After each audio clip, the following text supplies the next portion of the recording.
Hello again, this is Pete Fornatale back on the Crawdaddy Rock Review presented by Diskwasher.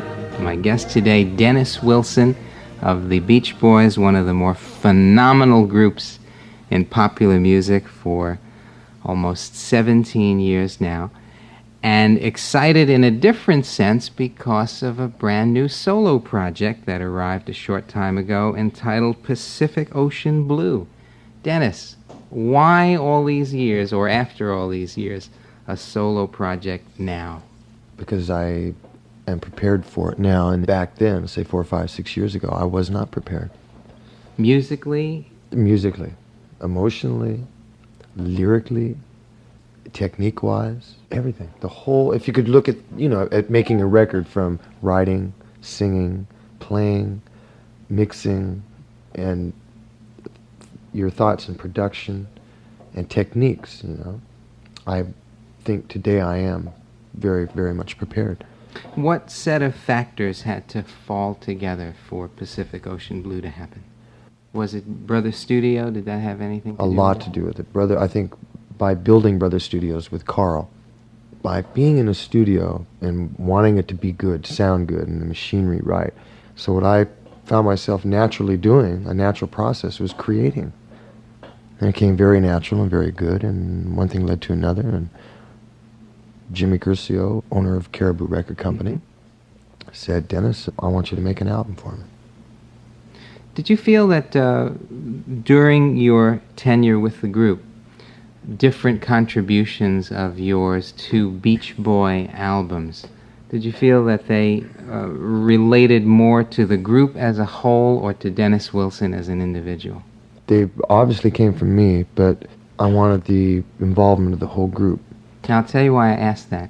Because people expect when an individual from a group releases an album, for that album to evoke images of the group. That's not the case with Pacific Ocean Blue. I absolutely agree. It is a raw album, raw in its emotions, not in its technical aspects, because technically it is very sophisticated. When I think back to the early Beach Boy singles, like Surfin', and I compare it to the things that the group is doing now and that you on your own are doing now, it is 1,000 miles apart from one another. So it is not raw in the technical sense, but raw in the emotional sense. This is as personal, it's almost painfully personal at times. You're talking about things on here. Let me be specific. This is radio, Pete. We can't. We're gonna. We're gonna. You have a song on here entitled Farewell, My Friend, which is as stark a tribute to another human being as I've ever heard.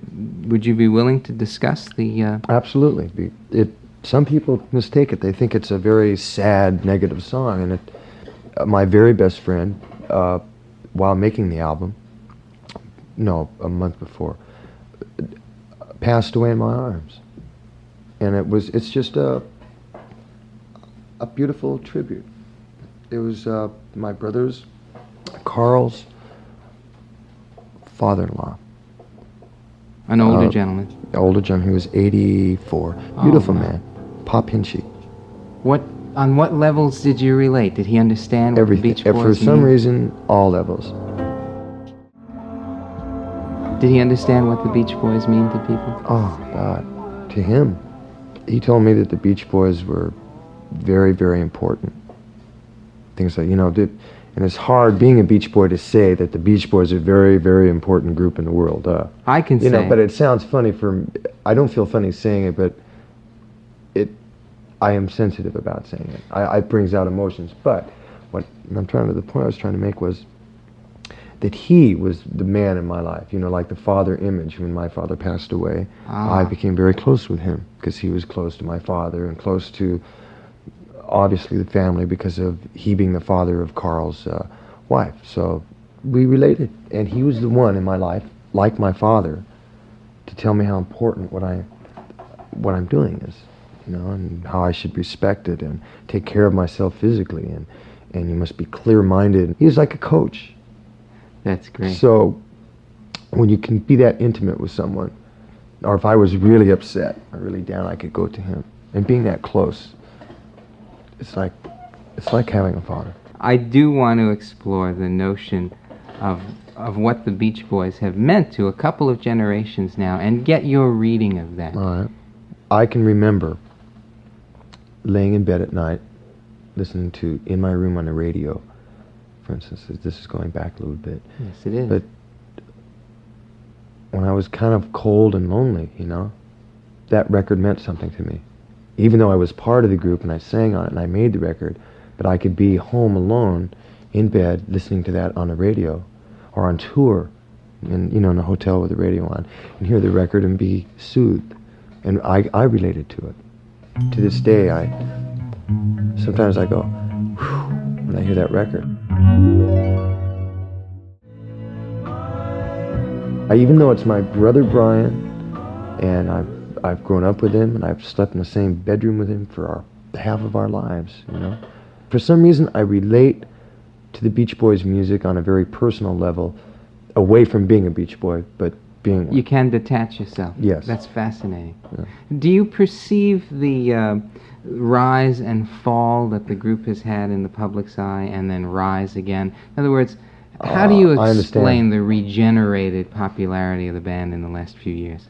I would have no way of putting that in, except there was a time where I know that the Beach Boys were not as popular in the sense of what is the hip thing to do today. Right. From instead of seeing surfboards in Iowa on top of a car where there is no ocean, there was a change from where everyone was very obvious about having a package of zigzags. You know what I mean? It was like we went from surfboards to zigzag paper. So Jimi Hendrix time, the Beach Boys became very bubblegummy, very insignificant. And I felt that, and I remember at times being a bit embarrassed about people going, Beach Boys, It must be a great source of comfort and relief, though, to know that it has gone full circle, and that new generations... I know that it'll again and up and down. I know all life does that. How big an influence on your music has Brian been? Very, very much, in the sense of stick to it, knowing that what he's doing is good. So if you feel comfortable in what you do, or if you know you like what you're doing, you could put more into it. Brian has inspired that in me.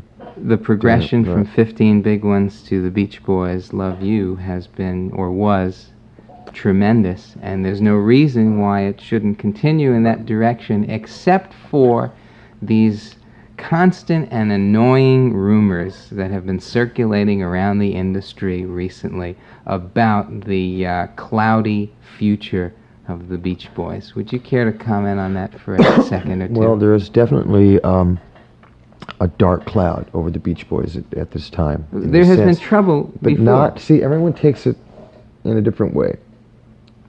The problem is not the music, and it's not the individual members of love of performing for people and participating as a Beach Boy.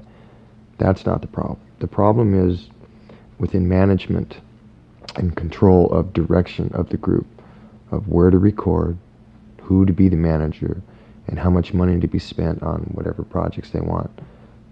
And I personally feel that to have a successful group, you must have everything equal.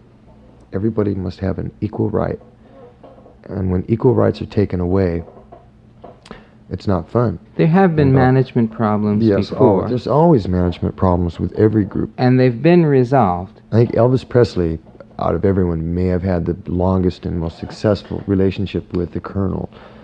But the Beach Boys are very much homemade, and everyone has good intentions, It's funny to sit at a table with 5 people, and you have to vote, and you've lived with him and bled with him and been through the highs and the lows of the career emotionally, and we've cried together over singing Surfer Girl in Boston once. The girls in the audience started to cry, and it made us cry because they loved it. The exchange, the profound beauty of the group. Going through all those experiences, but then sitting around a table talking about money, it's like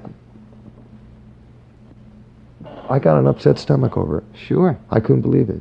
So that is being very candid and very truthful about the situation. Well, my comment on that is the same as it was earlier before we began taping. The Beach Boys, I think, are too important to too many people to have a situation like this. I agree. I believe the Beach Boys will always make music. Do you pay any attention to critics? Yes. How? How so? With the Beach Boys, not as much, because you have 5 guys in the group, right? Uh-huh. And you all can kind of lean again, that guy doesn't know what he's talking about. But if you do a solo project and you read an article, like I read an article about, we were talking earlier about the song Farewell, My Friend. Uh-huh. I read an article, the guy said it's so simple, it's, I forgot the word he used. Did it hurt? In other words, he made fun of the record. Did it hurt? Yeah. What's ahead, Dennis? What's next? There's a few things ahead. The new contract with CBS Epic Caribou for the Beach Boys. Several albums there. My albums, again. I'm halfway through my second album. I think I'm going to call it Bambu. I have 2 film projects now that are in the can, but I can't talk about. Okay. Until they're, it's complete. What is your favorite song on Pacific Ocean Blue and why? I think the last song is my favorite because it's called End of the Show. I just feel best at that time on the album. When it gets to the end of the show, I just have a good feeling. And I relate, I guess, to that place and that time. Let's listen. Dennis, we look forward to your next solo effort. And as I said earlier, the Beach Boys are too important to too many people not to continue. I hope you will communicate that message back to your brothers for me. Peter, I will. Thank you for taking time out for the Crawdaddy Rock Review. Thank you, Crawdaddy.